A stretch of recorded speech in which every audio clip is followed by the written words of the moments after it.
Kilat terdengar misterius dan misterius. Tetapi Qin Yichen dengan jelas mengingat contoh yang diberikan Bai Guanxing kepadanya.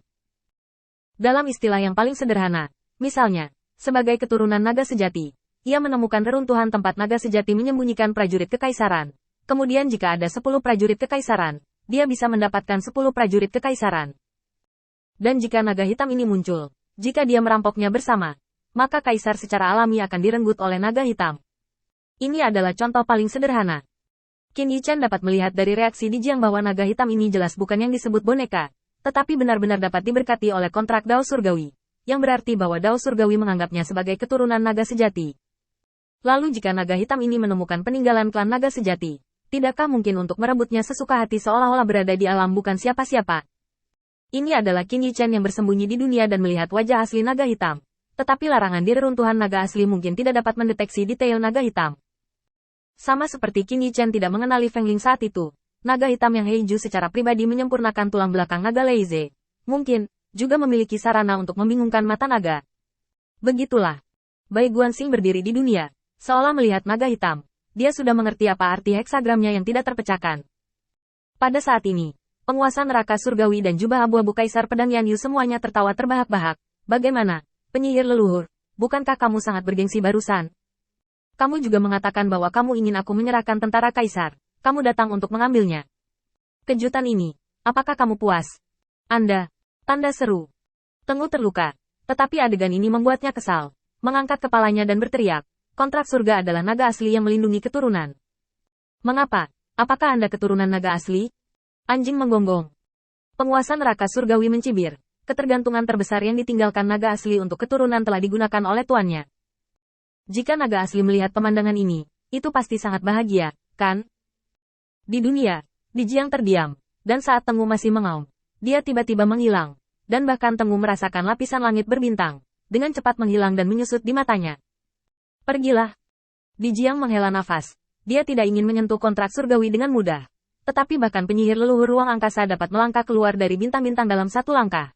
Tetapi setelah beberapa saat, sosok Di Jiang tiba-tiba muncul di dunia. Ledakan.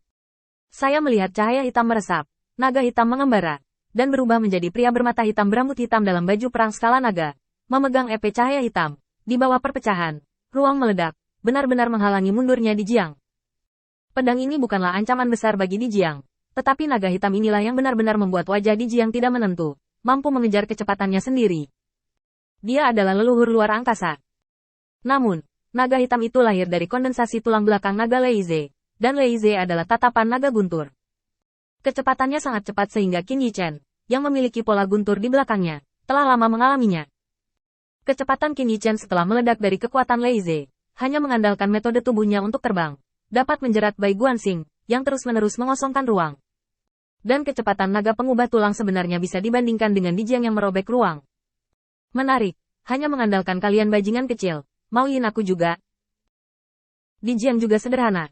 Naga hitam ini adalah kecepatan yang menakutkan. Tidak ada cara untuk melarikan diri. Hanya ada satu pertempuran. Bum bum bum. Cahaya hitam memenuhi langit dan bumi. Dan auman naga mengamuk dan ganas. Bahkan dapat dikatakan bahwa sejak bencana itu, dunia hampir tidak pernah mendengar naga yang tidak disembunyikan dan ganas seperti itu. Di Jiang tidak akan bisa mengalahkan naga hitam ini, kan?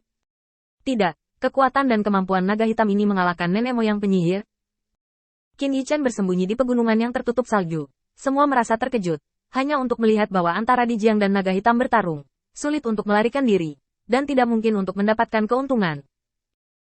Qin Yichen menyipitkan matanya yang seperti pedang. Hanya dalam beberapa saat, dia melihat naga hitam meletus dari banyak keterampilan unik naga sejati. Long Wu bertarung di langit, naga itu tirani, dan bahkan mata vertikal alisnya bisa meledak keluar seperti bintik matahari. Sinar ungu. Seolah-olah naga hitam ini tidak hanya mengambil hari-hari keturunan naga sejati, tetapi leluhur hitam juga harus memberinya warisan naga sejati yang dijarah. Tentu saja, Di Jiang bukanlah orang yang lemah. Sebaliknya, 12 leluhur dan Wu semuanya terkenal dari generasi kuno dan modern, dan Di Jiang berlari kencang di luar angkasa dan mendominasi hutan belantara. Tetapi kontrak jalan surgawi yang dibawa oleh naga hitam membuat Di Jiang hampir gila. Atau bahwa naga hitam itu membangunkan pembangkit tenaga listrik yang menandatangani kontrak jalur surgawi, sehingga tidak mau menyingkirkannya selama bertahun-tahun. Terlebih lagi, kontrak surgawi yang ditinggalkan oleh naga sejati saat itu hanyalah untuk secara sepihak melindungi keturunan naga sejati. Hari ini, Dia jelas mendung. Dia akan mengambil Tengu untuk pergi. Dan dia disergap oleh naga hitam. Bahkan jika dia membalas, itu akan menyebabkan kontrak dengan surga. Kontrak surga saat itu menggunakan kata, bahaya, untuk melindungi naga sejati dan keturunan dari 10 ras dewa besar. Dua kata ini membuat Dijiang gila, dan dialah yang sedang mendung. Dia hanya melawan untuk membela diri, tetapi itu tidak berhasil sama sekali. Selama kekuatannya menyebar ke naga hitam, itu akan menyebabkan Tiadao untuk menghukum. Kontrak Tiadao tahun ini dapat dikatakan sebagai berkas sepihak, yang hanya menahan penandatanganan kontrak dari melukai keturunan naga sejati, tetapi tidak sebaliknya menahan keturunan naga sejati dari melukai mereka.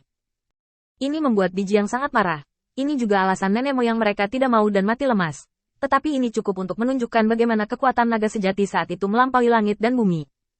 Jika tidak, kontrak seperti itu tidak akan ditinggalkan. Bahkan dapat dikatakan bahwa selama bencana itu, Raja para Dewa mengambil kesempatan untuk membunuh 10 protos besar, termasuk nenek moyang penyihir. Tetapi 10 protos besar belum dimusnahkan, dan ada kesempatan untuk bernapas. Itu hanya kontrak dengan surga, dan kekuatan kunci naga hitam tidak boleh diremehkan.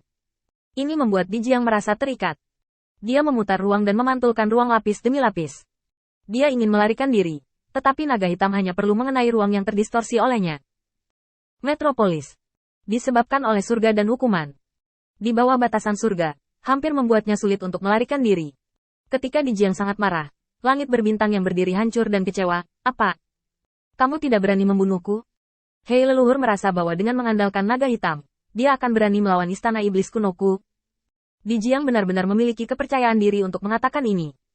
Dia adalah salah satu dari 12 penyihir leluhur. Jika dia jatuh di sini, itu pasti akan menyebabkan kemarahan pengadilan iblis kuno. Tapi jubah abu-abu Kaisar Pedang Yanyu dan penguasa neraka surgawi tidak peduli tentang ini sedikit pun. Tuanku tak terkalahkan. Yang mana dari putra Baize, Huaxuleize, yang tidak lebih baik darimu, apakah dia masih terbunuh? Dijiang, apakah kamu terlalu menghargai dirimu sendiri, kan? Bum bum bum. Saya melihat jubah abu-abu Kaisar Pedang Yanyu dan penguasa neraka bersama-sama membunuh bersama.